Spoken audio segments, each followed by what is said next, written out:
It's getting closer to Christmas and I'm busy stocking my fridge. I put as many things in the fridge as I can now so I have them on hand closer to the date. Now these are my marshmallow balls. They are made with homemade marshmallow. I've got some cherry ones here and some raspberry ones that we're going to make today. You're only going to need a few ingredients and I'll show you how easy it is. Hi everybody and welcome back to my kitchen. As promised, today we're making white chocolate marshmallow balls. Now these are fantastic. They're a little bit fiddly, but the ingredients are really basic. And I'm going to show you how to do it. Once you make your own marshmallow, you will never buy store-bought marshmallow again. Now to make our marshmallow, I am using my machine today. I haven't tried making this by hand, but if you want to give it a go and hand whisk it, then let me know how you go. But today, I'm using my machine. To start our recipe, we want to activate our gelatin. So I always put my gelatin in the bowl that I'm going to be mixing the marshmallow in. It just saves me using too many bowls. We need 1 tablespoon of gelatin, just a gelatin powder, and try and buy a good one. It does last a long time. I don't make that many things with gelatin in it, so my can lasts me a while. So 1 tablespoon. This recipe calls for ½ cup of hot water, but we only want to put 1/4 cup in this bowl, so half your water. Now I've boiled my kettle so my water is really hot and I'm adding 1/4 cup of hot water, trying to be careful not to burn myself. And then I'm just going to give that a little bit of a whisk, just to make sure that there's no dry clumps of gelatin. And then just set that aside. That's all you have to do to that. Now in our little pot, I'm going to add 200 grams of caster sugar.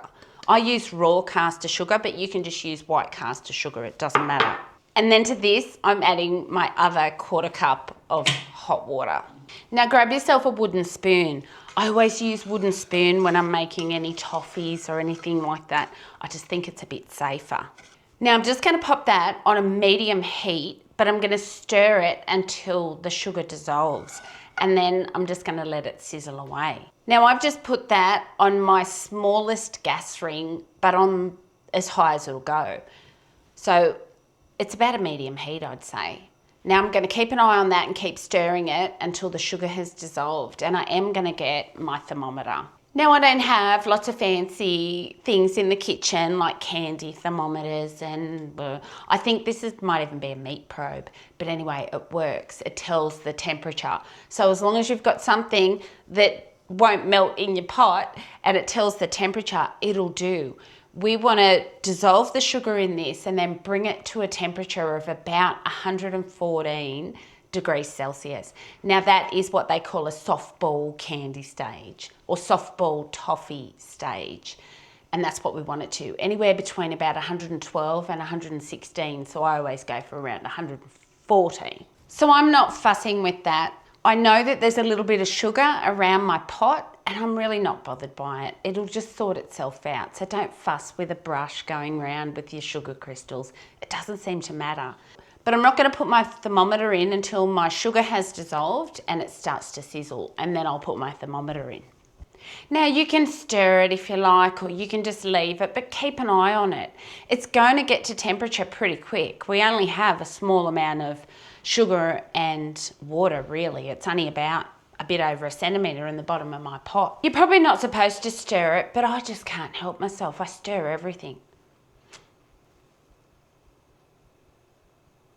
Impatient. So that's already at 100 degrees. So that's not even taking a minute to get up to where we want it to be. So keep an eye on it. It happens really quickly.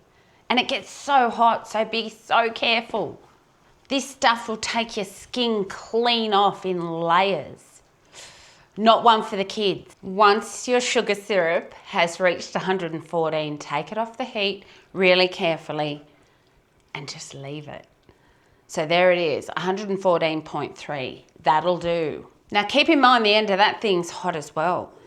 And now I'm just going to pour this into our gelatin water. Very carefully, don't splash this on yourself. Ooh. And set that aside, very hot, or straight into your soapy water. that I know you guys are getting into the habit of doing, aren't you? A sink full of hot soapy water.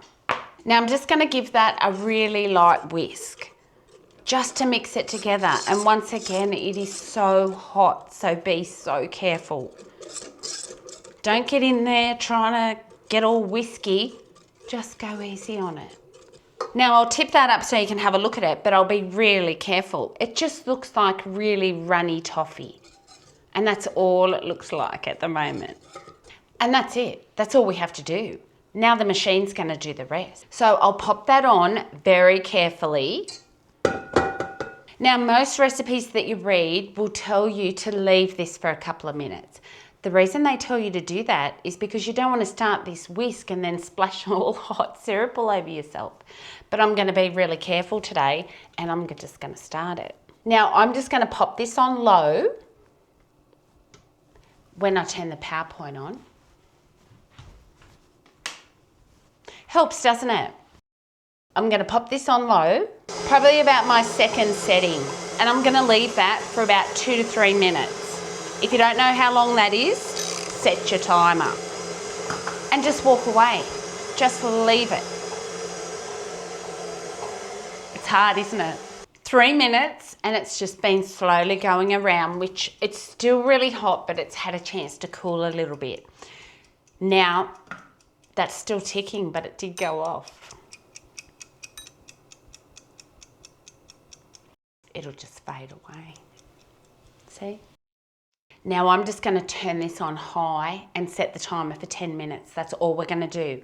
10 minutes. Now I've got that on as high as it'll go. So that's 10 on mine. Whatever's on yours, pop it on high and then set your timer for 10 minutes.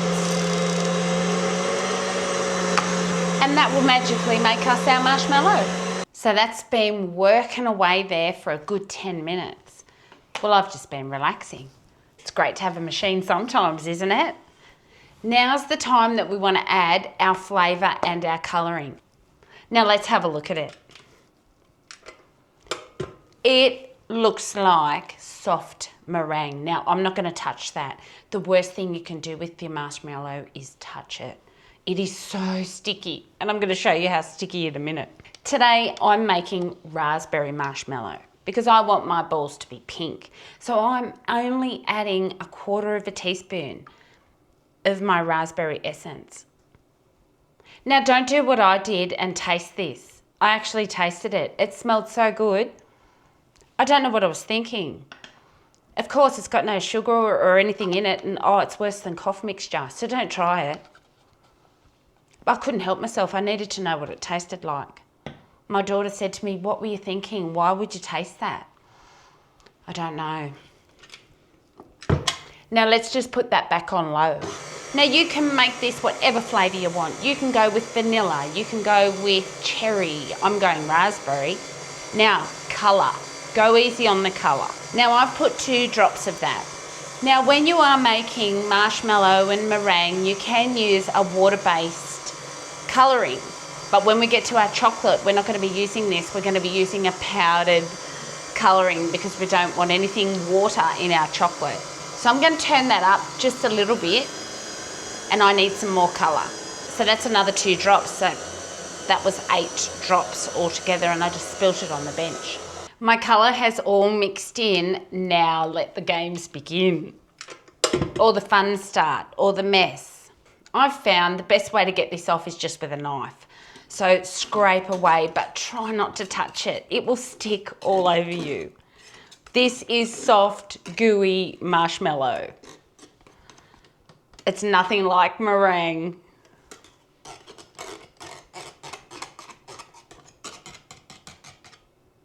I've got as much off that as I can, but I don't like to leave it too stingy. I know Steve will be back inside in a minute and he'll lick that. He will lick that clean.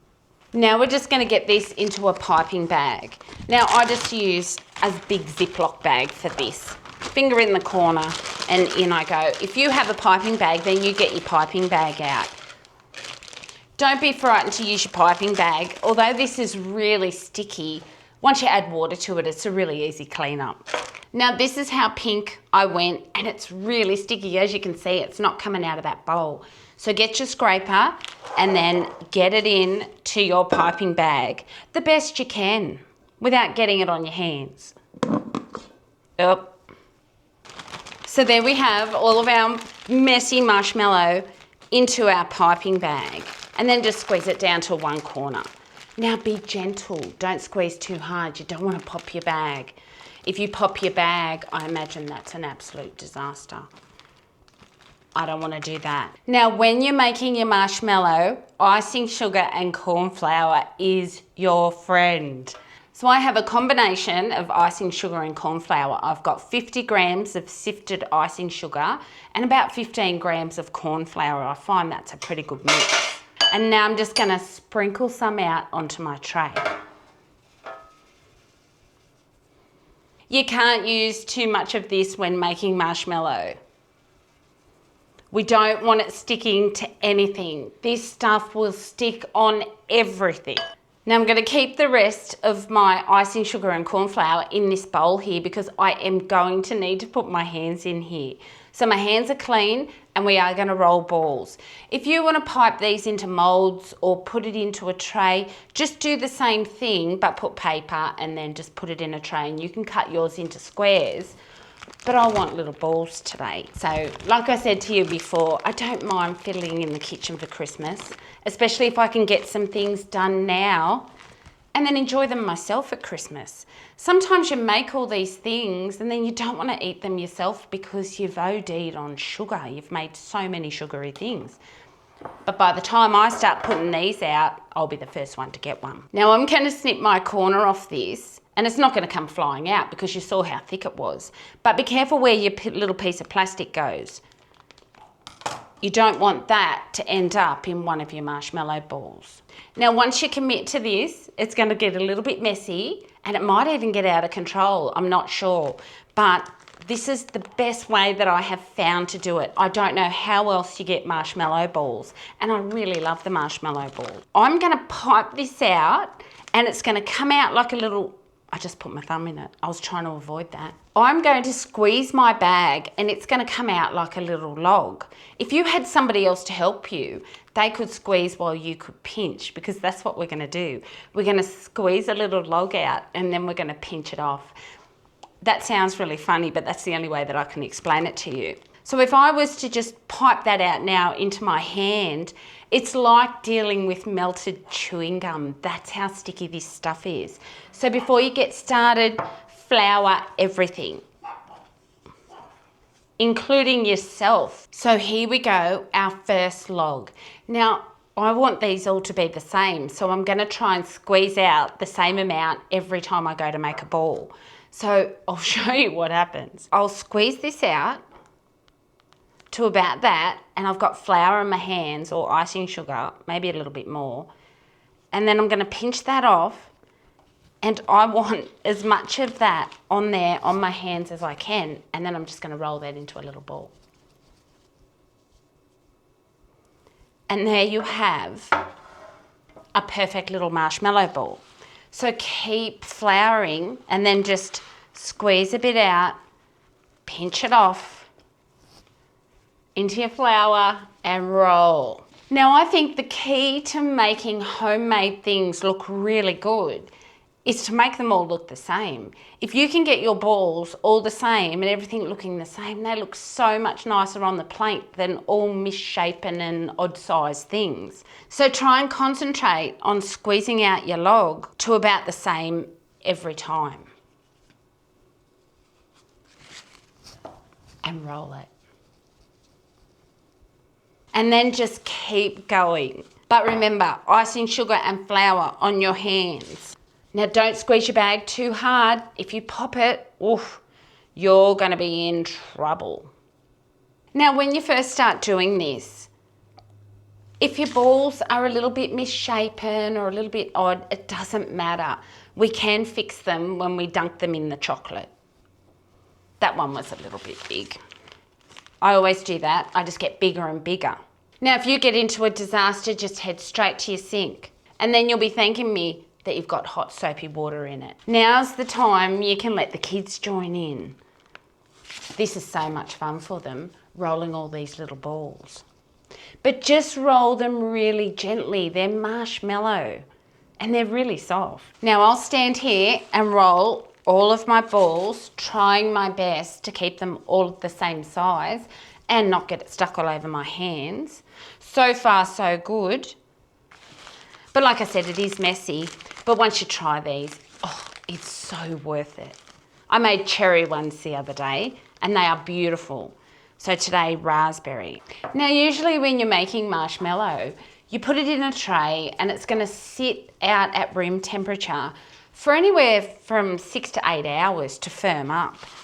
By doing this, honestly, by the time we finish doing all these balls and get our chocolate ready, they'll be ready to ice. They set that fast. There we have all of our marshmallow balls, all done, cleaned up.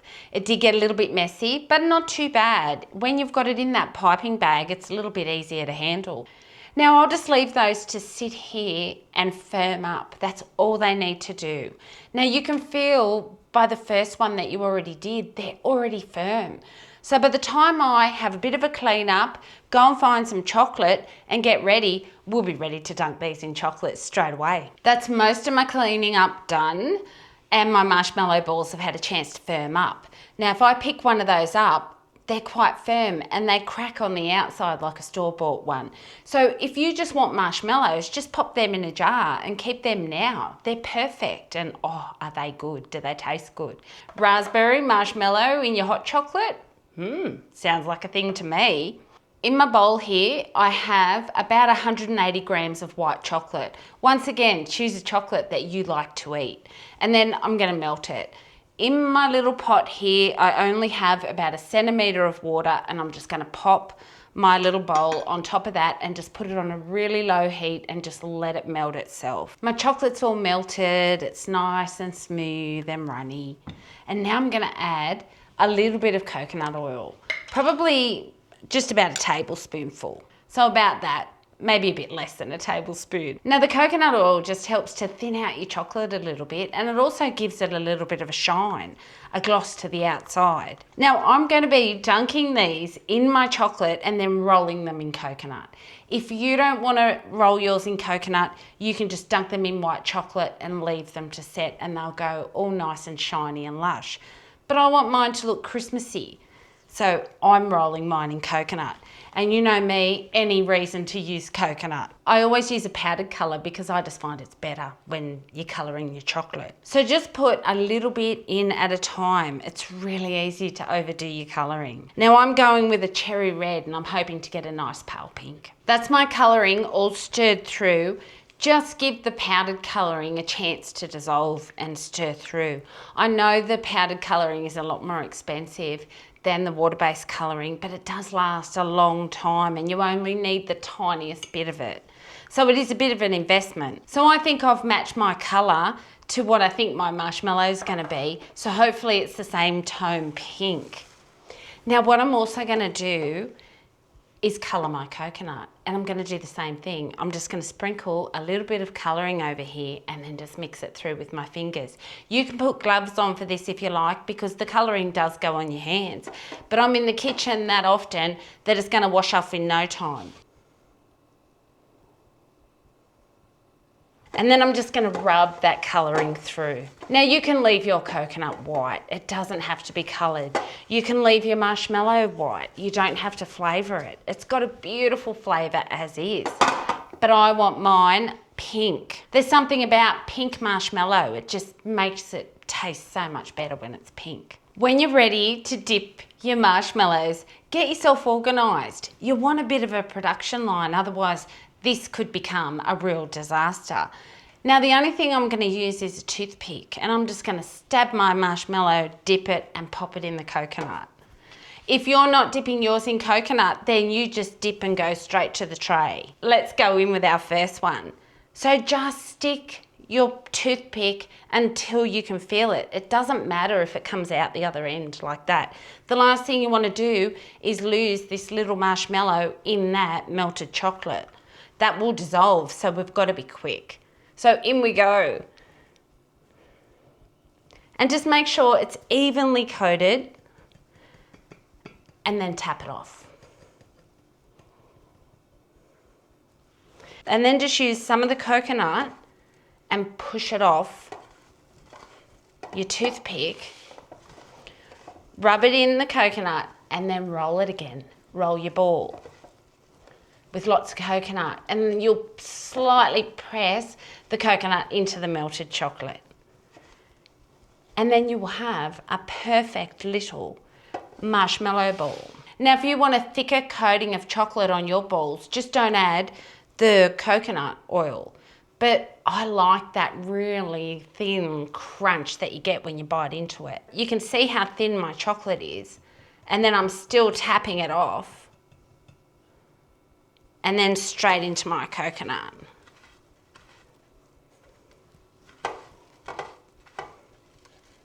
Now, if you get halfway through dipping your marshmallows and your chocolate starts to go a bit thick, just pop it back on the heat for a little while and then bring it back over and continue to go.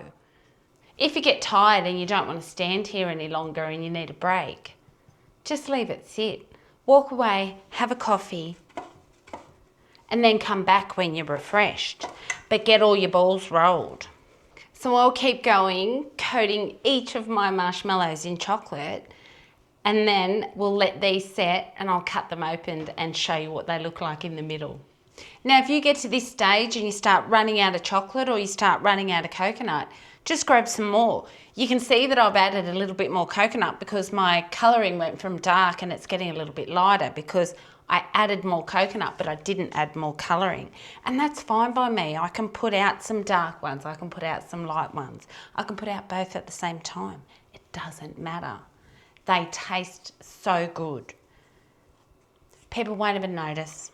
So that's all my balls coated. I was down to the last little bit of chocolate, so we just made it. So into the fridge they go, and then we can cut them open and have a look inside. So I'll leave those set in the fridge. They probably only take about half an hour, and then I'm going to store them in the fridge. But in the fridge, be patient. And now's your chance to have a quick clean up. And just think, that's one more thing in your fridge all ready for Christmas. You're gonna love these. So there we have our beautiful marshmallow balls. Now they've been in the fridge for probably about half an hour. Well, as long as it took me to clean up. And they've gone nice and firm and they are gonna be beautiful. Now I'm just gonna store those in a container in the fridge along with my other little goodies. But before I do that, I'll cut one in half so you can have a look at it. Let's go in for one of the dark ones.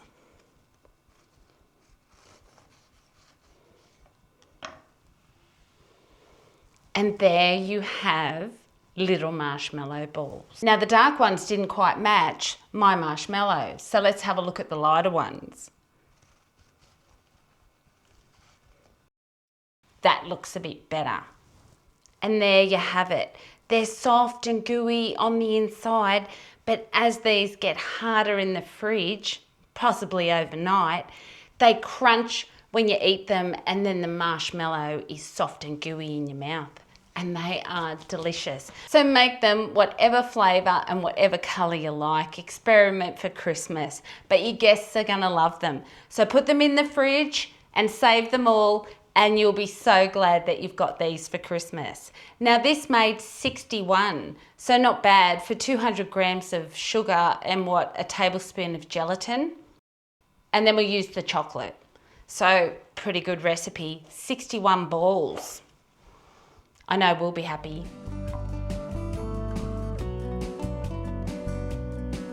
It's getting closer to Christmas and I'm busy stocking my fridge.